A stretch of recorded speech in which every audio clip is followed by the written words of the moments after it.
Nice to see you. Some very familiar faces. Well, thank you very much, and it's an honor to be here today. We have first full day as president. We're back, and we had a great first term, but we're going to have an even better second term, and I think we're going to do things that people will be shocked at. We're uh, starting off with tremendous investment coming into our country at levels that nobody's really ever seen before, and they're very happy with the fact that I won the race and that they feel confident in their investments. And it's big money and high quality people. So my first day back from having a nice life, it's my honor to welcome three of the world's leading technology CEOs. And in the case of Larry Ellison, it's well beyond technology. He's sort of CEO of everything. He's an amazing man, an amazing business person. But to announce the largest AI infrastructure project by far in history, and it's all taking place right here in America. As you know, there's great competition for AI and other things, and they're coming in at the highest level. We're joined by Oracle Executive Chairman Larry Ellison, Softbank CEO, my friend Masa Yoshi-san, and CEO of OpenAI, and I would say the by far the leading expert based on everything I read, Sam Altman. So that's great that you're coming in together. That's a massive group of talent and money. Together, these world-leading technology giants are announcing the formation of Stargate. So put that name down in your books, because I think you're going to hear a lot about it in the future. A new American company that will invest $500 billion at least in AI infrastructure in the United States, and very, very quickly, moving very rapidly, creating over 100,000 American jobs almost immediately.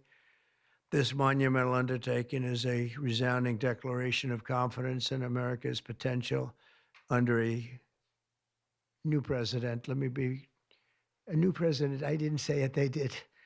So I appreciate that, fellas. But it'll ensure the future of technology. What we want to do is we want to keep it in this country. China is a competitor, and others are competitors. We want it to be in this country, and we're making it available. I'm going to help a lot through emergency declarations, because we have an emergency. We have to get this stuff built. So they have to produce a lot of electricity, and we'll make it possible for them to get that production done very easily at their own plants if they want, where they'll build at the plant, the AI plant, they'll build energy generation, and that will be incredible.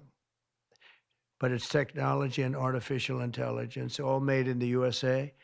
Beginning immediately, Stargate will be building the physical and virtual infrastructure to power the next generation of advancements in AI, and this will include the construction of colossal data centers, very, very massive structures. I was in the real estate business. These buildings, these are big, beautiful buildings. Are going to employ a lot of people, and physical campuses in locations currently being scouted nationwide. They're making their choices of locations. I think they have their choice.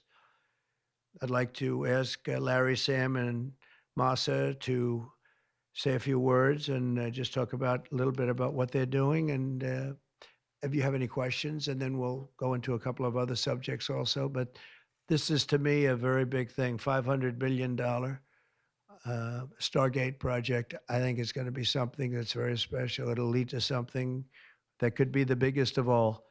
So, Larry, maybe we'll start with you, and we'll go down the line. Thank you.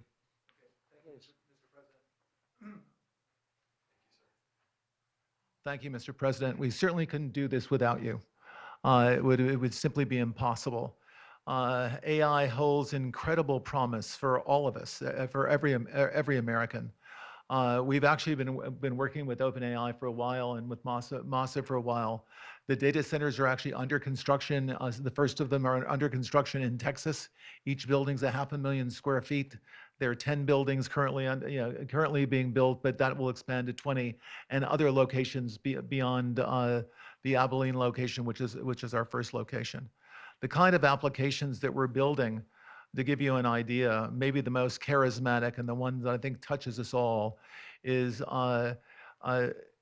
electronic health records, not just maintaining electronic health records, but by looking at electronic health records, understanding the condition of doctors, better understanding the condition of their patients, and being able to provide healthcare plans that are much better than they otherwise would be. A doctor in Indian River Reservation would be able to see how a doctor at Memorial Sloan Kettering would treat the patient, or a doctor at Stanford would treat the patient. We actually provide all of that information, all of that guidance to the doctors who are treating cancer patients or patients with any other kind of disease, made possible by AI. I'm not going to take a lot of time. I'm going to pass it to Masa, but this is a very exciting program for Oracle to be a part of. Thank you.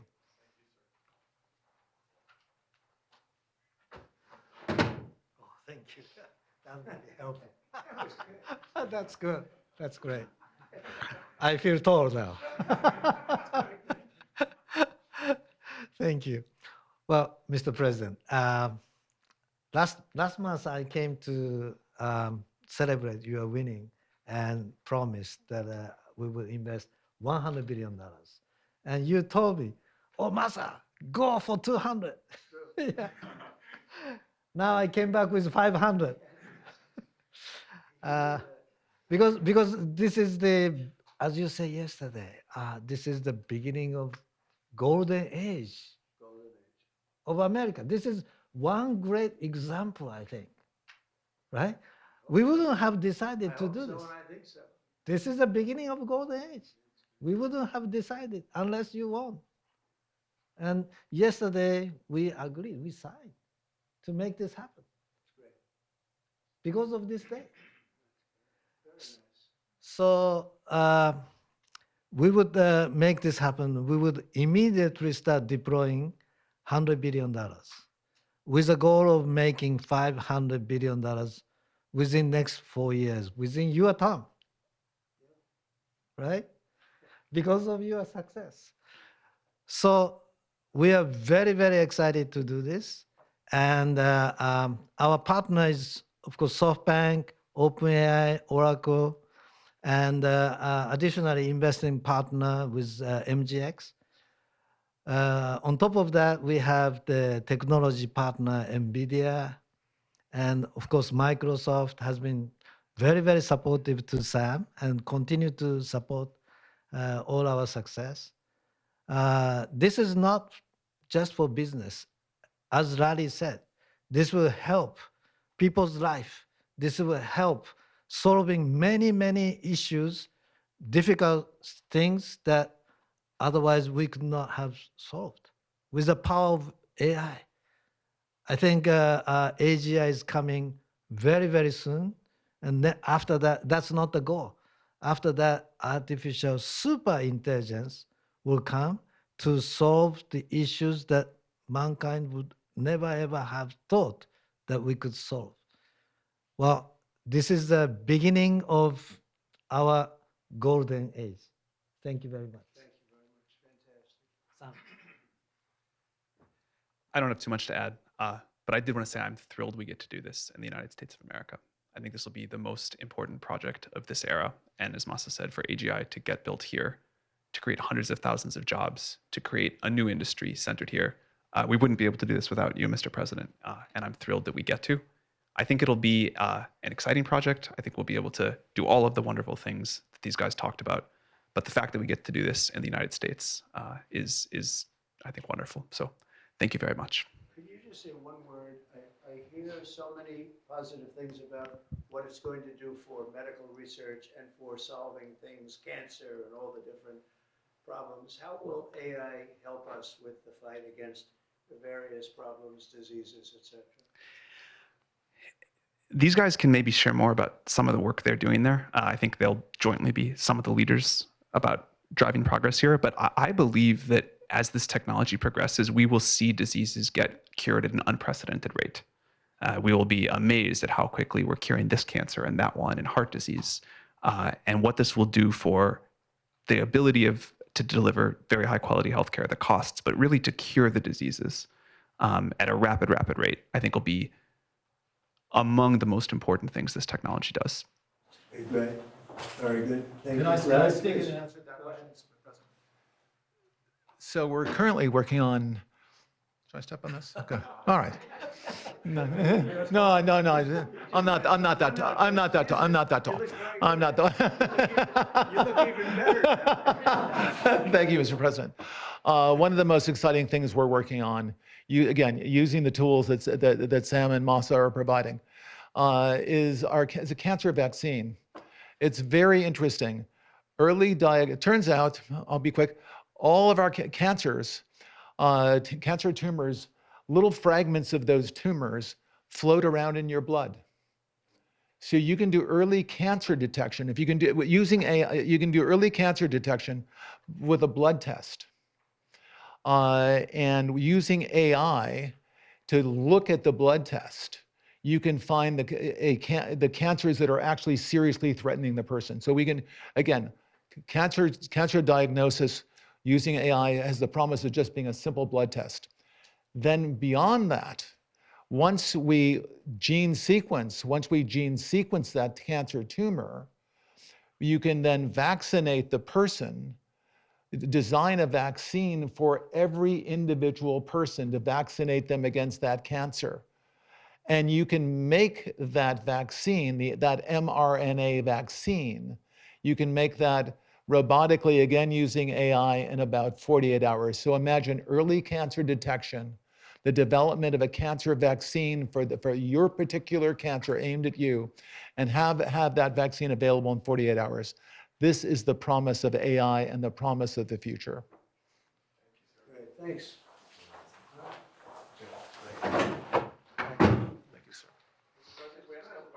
Yeah, just 1 second. We'll finish up. But these are highly respected guys. I was shocked with Larry because I don't even think Larry does this stuff. You did a very good job for a guy that doesn't do it much, right? But he's so respected, and the group, and it's really an honor. But for Larry to be here and do this is very unusual because he doesn't do this stuff. He doesn't need it. He does, and you don't need it, do you? Huh? You don't need it. But I think it's an honor to the country. It's a great honor that this group, these are the top people, that they're going to do it, and they're going to do it here, and we're going to make it as easy as it can be. A $500 million Stargate project comes in addition to a separate pledge between $100 and $200 billion from, as we know, from Masa that we talked about before. Also, $20 billion from DMAC, which was great, and we have many others that are coming. Some I just announce it. It's easier, but with some, I know them, and they're so highly respected. I'd rather do it this way. Many would like to do it this way, but we're letting the world know what's happening. This is money that normally would have gone to China or other countries, but in particular China. In total, before the end of my first full business day in Washington in the White House, we've already secured nearly $3 trillion of new investments in the United States, and probably that's going to be 6 or 7 by the end of the week. Tremendous amounts of money are coming in for many things other than even AI. AI seems to be very hot. It seems to be the thing that a lot of smart people are looking at very strongly. And our country will be prospering like never before. I think that's true, and it's going to be the golden age of America. As I say, yesterday we had the most ambitious, action-oriented day of any administration in history. No, there's never been a first day like yesterday, as you know. I signed a sweeping slate of executive orders to stop the invasion of our borders. I launched a government-wide effort to defeat inflation and bring down the cost of daily life and bring down the cost of energy, magnificently bring it down. And when energy comes down, Larry, I'd say generally speaking, when energy comes down, everything else comes down. The prices of food and the prices of everything else come down. Energy is that's the big baby. And we declared a national energy emergency to drill, baby, drill. our term that we use. We're going to drill, baby, drill like never before. We ended destructive DEI mandates across the federal government and returned our country to a merit-based system and a common sense system. As you know, the Supreme Court gave us a decision on merit, where things in this country can be based on merit now instead of a lot of different rules, regulations, and things that really put our country at a big disadvantage. We permanently stopped government censorship and restored free speech. That was signed yesterday. We renamed the Gulf of Mexico the Gulf of America. Sounds so beautiful, the Gulf of America, and returned the name of a great president, William McKinley, to Mount McKinley. They took off the name, and he was actually a great president. He was a very, very successful businessman. He ran for governor of Ohio. He won and did a great job as governor, ran for president, and he won. He was assassinated, ultimately, in his second term, unfortunately. But he was the tariff king, and I don't think he was as bad as I am. I think I believe in him even more than him, but he believed in him very strongly. And he raised massive amounts of money. Our country was at its richest from 1870 to 1913. We had the most. That was when we were the richest, relatively speaking. We were the richest during that period of time. That was tariffs from other countries. And our administration's moving with unprecedented urgency and speed to confront every single crisis facing us, and we'll get the job done. And again, I want to thank Sam and Masa and Larry for being here. It's an honor to have them. And we'll take a few questions if you want. Some of the executive orders, you would agree that it's never acceptable to assault a police officer. Sure. Right? So then if I can, among those you pardoned, DJ Rodriguez, he drove a stun gun into the neck of a DC police officer who was abducted by the mob that day. He later confessed on video to the FBI and pleaded guilty for his crimes. Why does he deserve a pardon? Well, I don't know. Was it a pardon? Because we're looking at commutes and we're looking at pardons. Okay, well, we'll take a look at everything. But I can say this. Murderers today are not even charged. You have murderers that aren't charged all over. You take a look at what's gone on in Philadelphia, take a look at what's gone on in LA, where people murder people and they don't get charged. These people have already served years in prison, and they've served them viciously. It's a disgusting prison. It's been horrible. It's inhumane. It's been a terrible, terrible thing. I also say this, you go to Portland, where they wrapped police officers, shot police officers, nothing happened to anybody. You go to Seattle, where they took over a big chunk of the city and people died. Portland, a lot of people died. Wait a minute. And you go also, take a look at Minneapolis, because I was there and I watched it. And if I didn't bring in the National Guard, that city wouldn't even exist today. People were killed and nobody went to jail. So these people have already served a long period of time, and I made a decision to give a pardon. Joe Biden gave a pardon yesterday to a lot of criminals. These are criminals that he gave a pardon to. And you should be asking that question. Why did he give a pardon to all of these people that committed crimes? Why did he give a pardon to the J6 Unselect Committee when they burned and destroyed all documents which showed that they did what was wrong, not me? Wait a minute. Why did they give a pardon to all of his relatives? His brother, who made millions of dollars, to all these different people, he gave pardons. That's the question you should be answering. All right, go ahead. Yeah, please. If I can just, Tell us a little bit about your Steve, can I just follow up with that really fast? No. I just want to ask Go you, ahead. you said Tell you us, will. tell us about your meeting with Speaker Johnson, Senator Thune. Did you reach any conclusion on this one big? Pretty much. I think we have a good situation now. It's been in some ways made simpler by Los Angeles because they're going to need a lot of money. And generally speaking, I think you'll find that a lot of Democrats are going to be asking for help. So I think maybe that makes it more one-sided. I think we're going to do very well. Look, we're going to take care of Los Angeles. I'm going there. I'm going to North Carolina, which has been abandoned by the Democrats.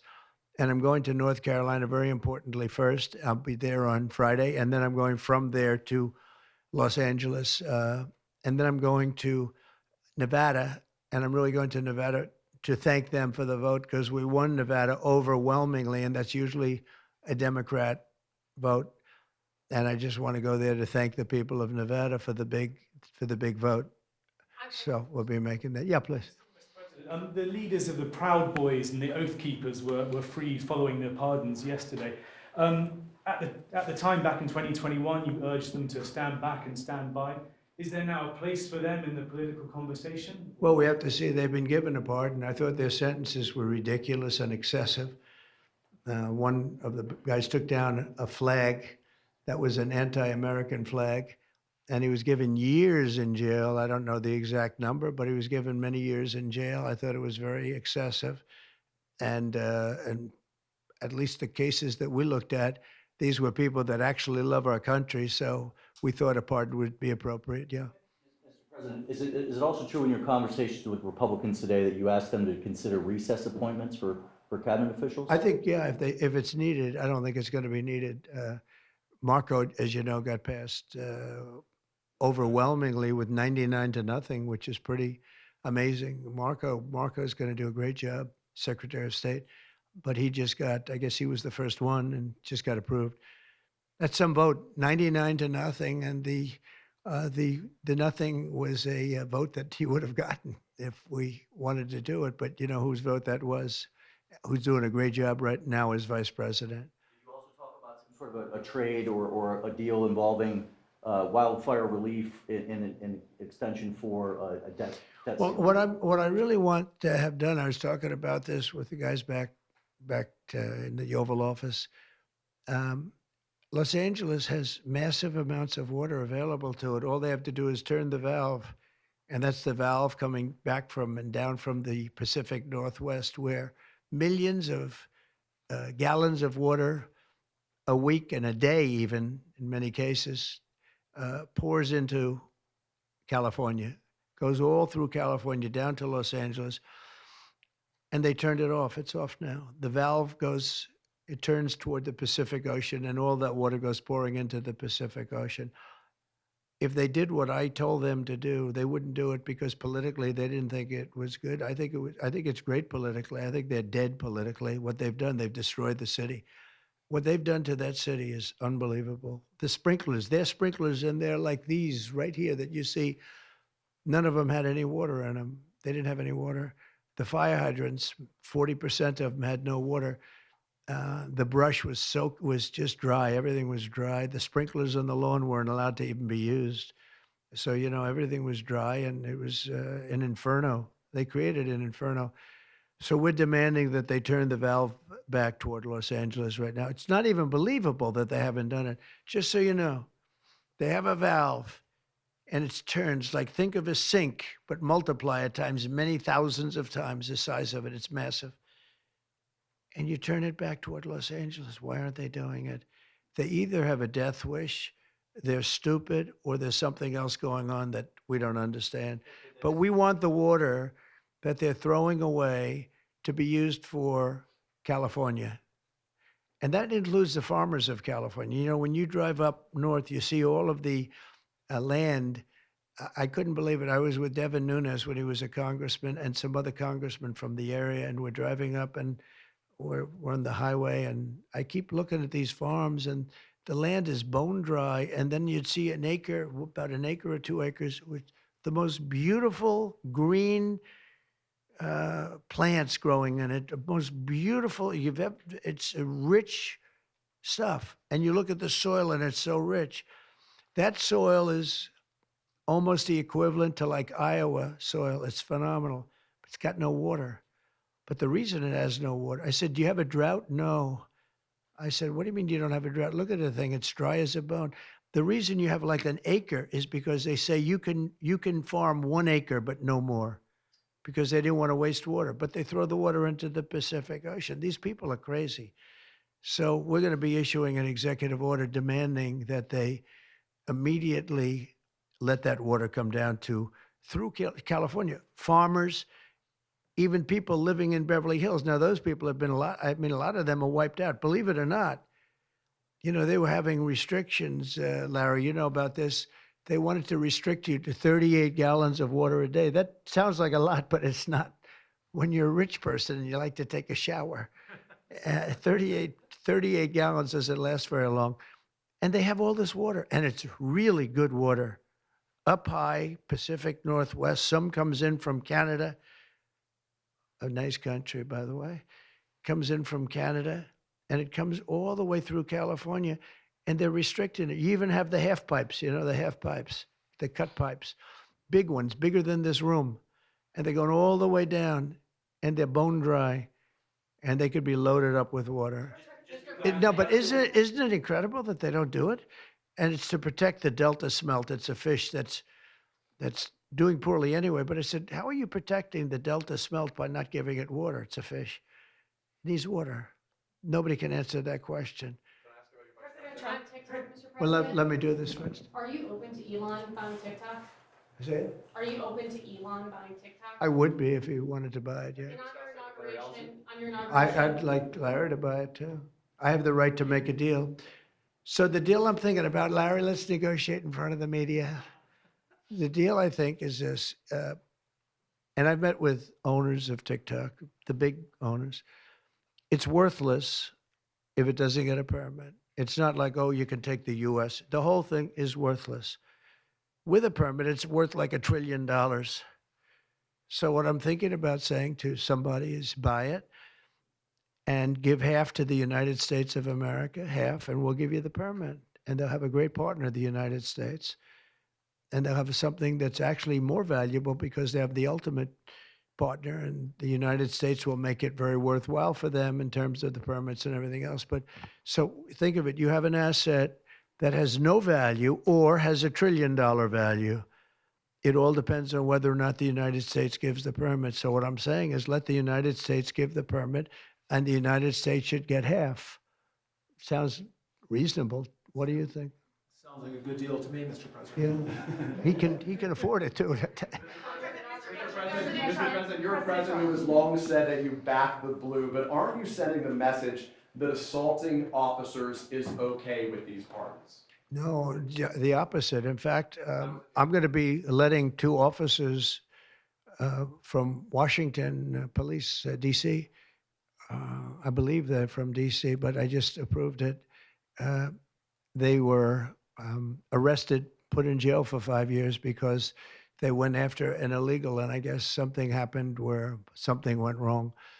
And they arrested the 2 officers and put them in jail for going after a criminal, a rough criminal, by the way. And I'm actually releasing. No, I am the friend of police, more than any president that's ever been in this office. Thank you, More than President Trump. 400 of the people that you pardoned, though, assaulted officers. So I want to ask you about the Vice President, J.D. Vance. He said, this is a week ago, he said, if you committed violence on January 6th, obviously you should not be pardoned.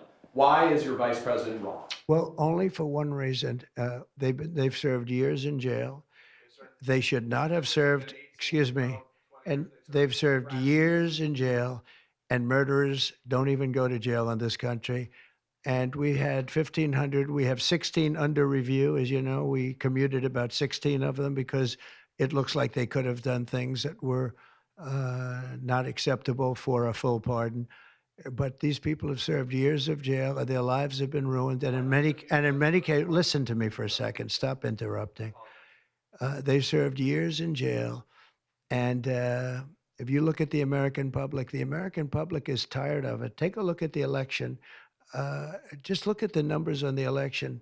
We won this election in a landslide because the American public is tired of people like you that are just one-sided, horrible people in terms of crime. You don't talk about all the people that have been killed and what happens to those murderers. Murderers get no time. You take a look at some of these DAs. They go after political opponents, but they don't go after people that shoot people in the street. They're caught. They know where they're living. They know everything. They don't even go up to pick them up anymore. They just let them live there. They know all about it. They have their pictures. They have the tape of the shooting, and they don't even go up and you're talking about this. No, we pardoned people that were treated unbelievably poorly. In the history of our country, there's never been anything take place like this. They're still looking for them, but they're not looking for the murderers, the people that are killing everybody.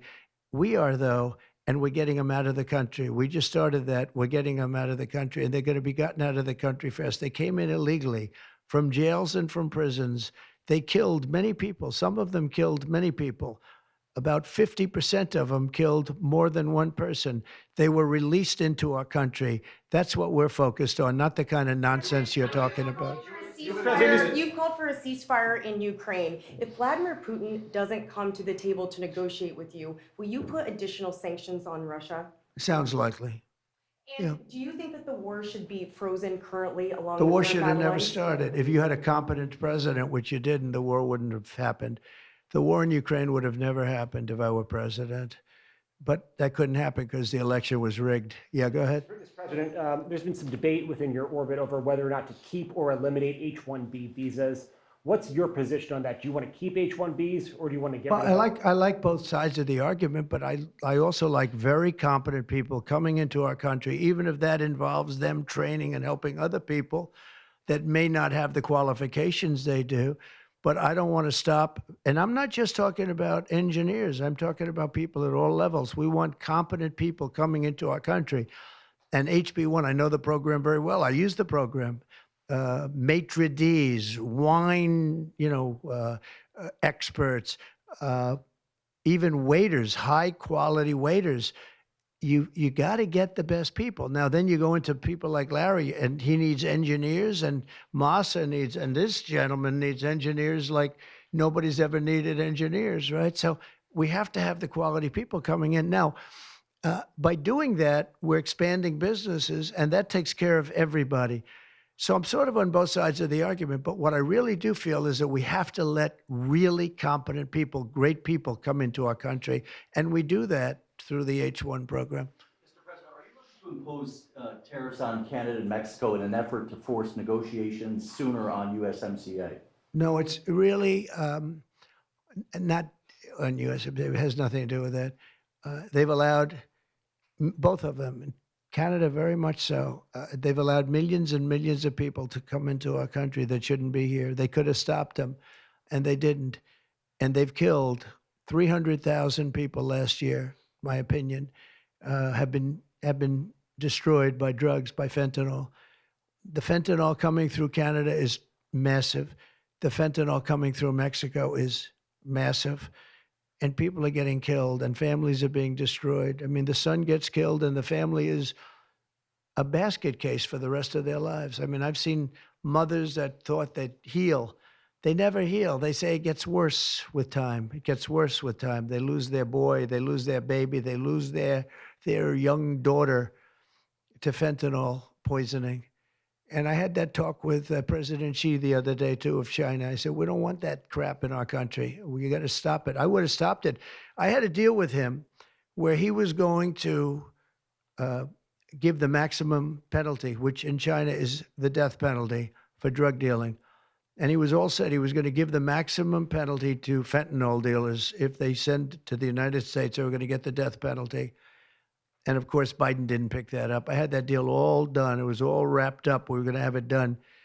And then the election went, let's put it nicely, didn't go the proper way. I'm trying to be nice about it. It was rigged. And we had an incompetent president elected, and he never followed up on that deal. But he should have followed up, because if they got the death penalty, they wouldn't be sending fentanyl to Mexico, Canada, and other places.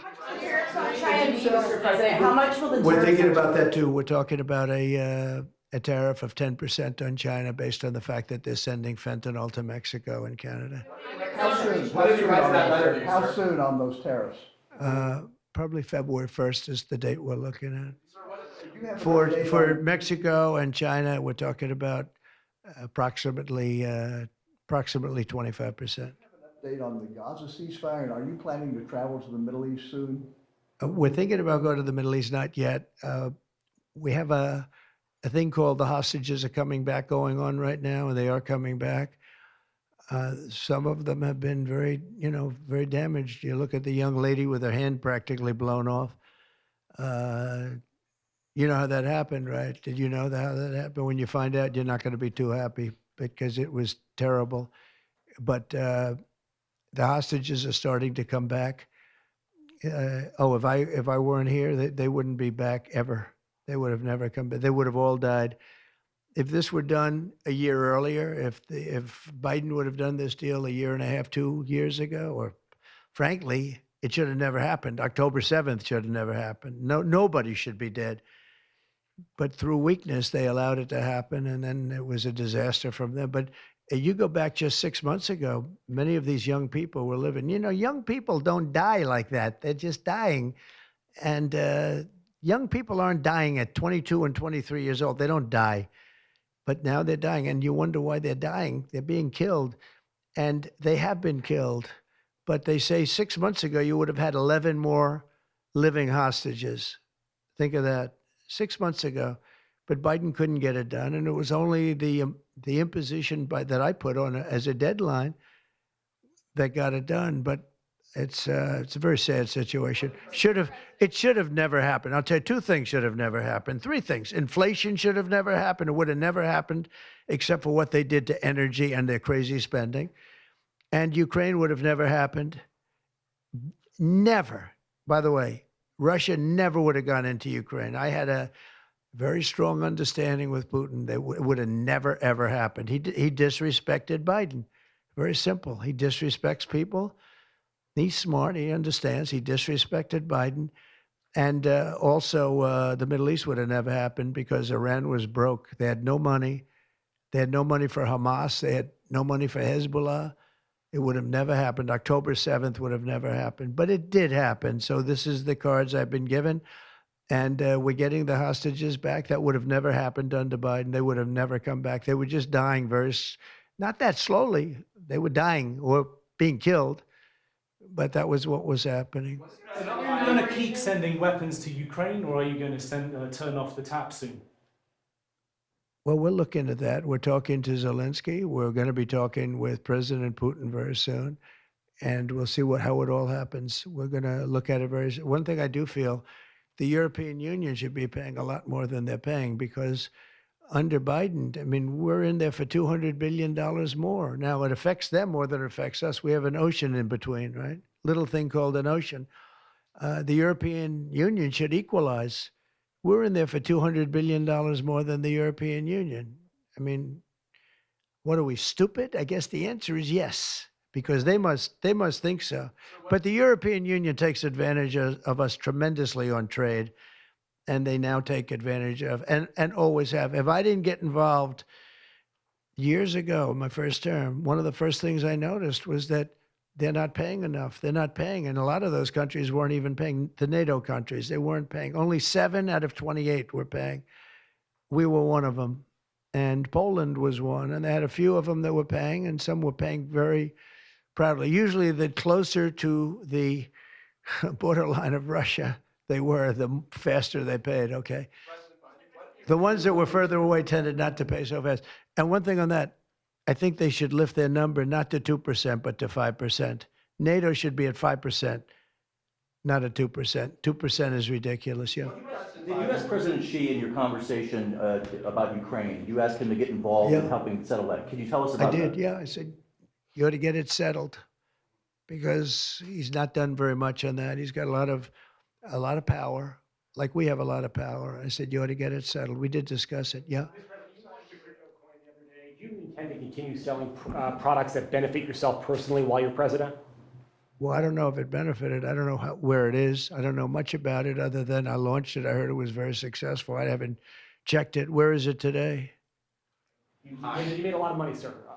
How much? Several $billion, it seems like, in the last several days. Several billion? That's peanuts for these guys. President Biden, can you give us some sense, broadly speaking? Yeah, he wrote me a nice letter. I mean, I did open it last night. And I didn't know. Peter said, did you get the letter? I said, wait a minute, let's see the letter. It's sort of a tradition. You put it in the drawer, especially of the beautiful Resolute desk, right? And I opened the drawer, and there it was. It said to number 47. And it was a very nice letter. I mean, I could show it because I think it was a nice letter. Maybe I will. I think just basically, it was a little bit of an inspirational type letter, you know, enjoy it, do a good job. Important, very important, how important the job is. But I think it was a nice letter. I think I should let people see it because it was a positive for him in writing it. I appreciated the letter. Mr. President, were security concerns at all factored deciding to move your inauguration indoors? No, not at all. No, not at all. It was just cold. Look, if we would have, I just went out to the helicopter, right, we said goodbye. That's a tradition. As long as before it used to be a stagecoach, and then helicopters came along. But that's been a tradition. You go out and you do that. And we stood there for 10 minutes, and I'll tell you what, people would not have been able to get through that day. That was cold. It was sort of interesting. Don't let the sun fool you.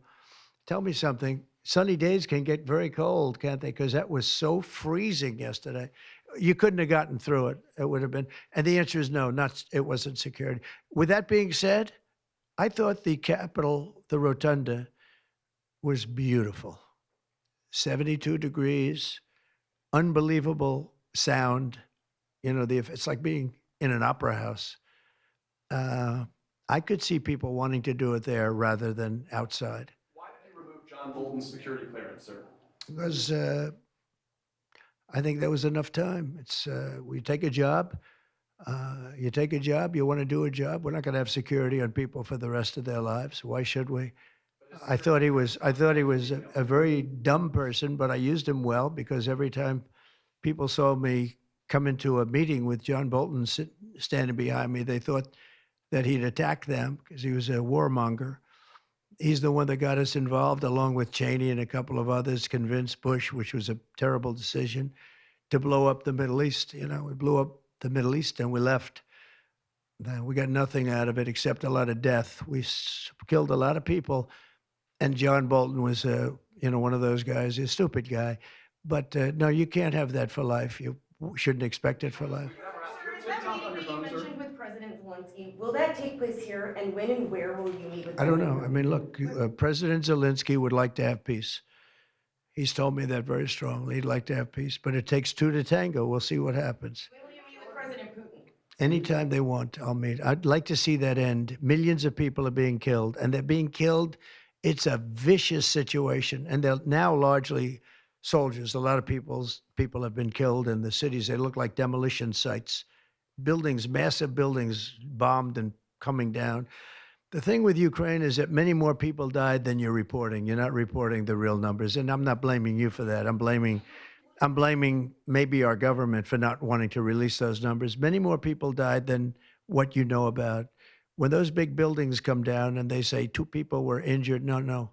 Many people, thousands of people are being killed. But the real killing now is on the war front. It's a very flat land.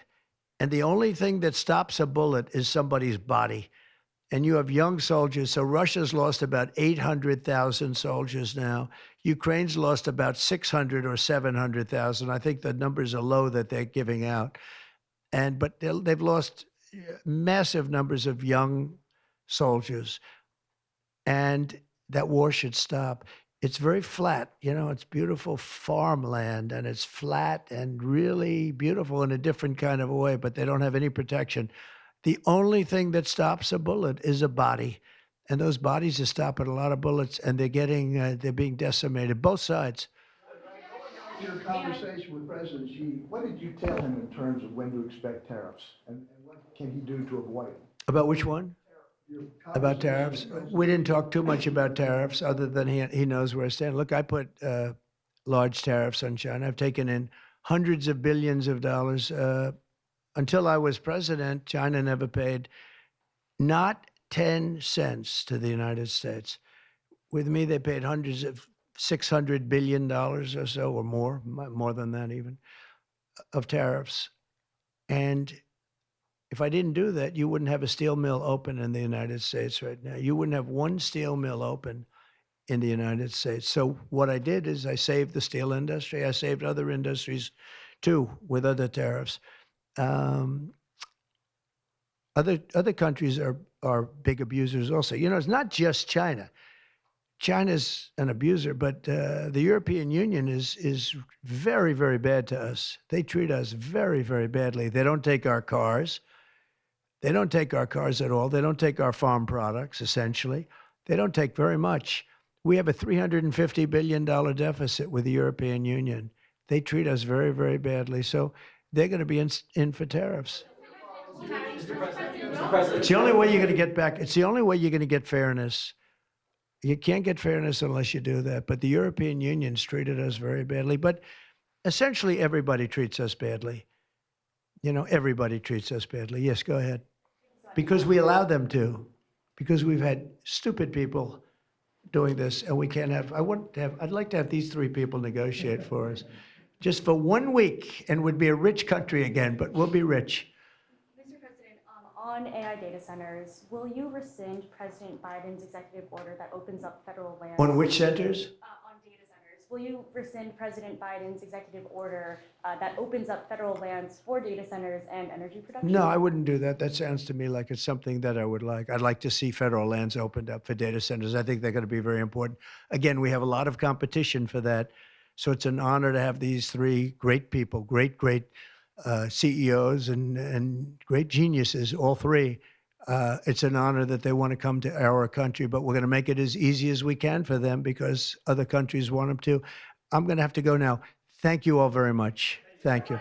Do you have TikTok on your phone? No, but I think I might put it there. I think I'll get it right now. By the way, again, we won the young vote. I think I won it through TikTok. So I have a warm spot in my heart for TikTok. Okay? Thank you. Thank you very much. Thank you, Mr. President.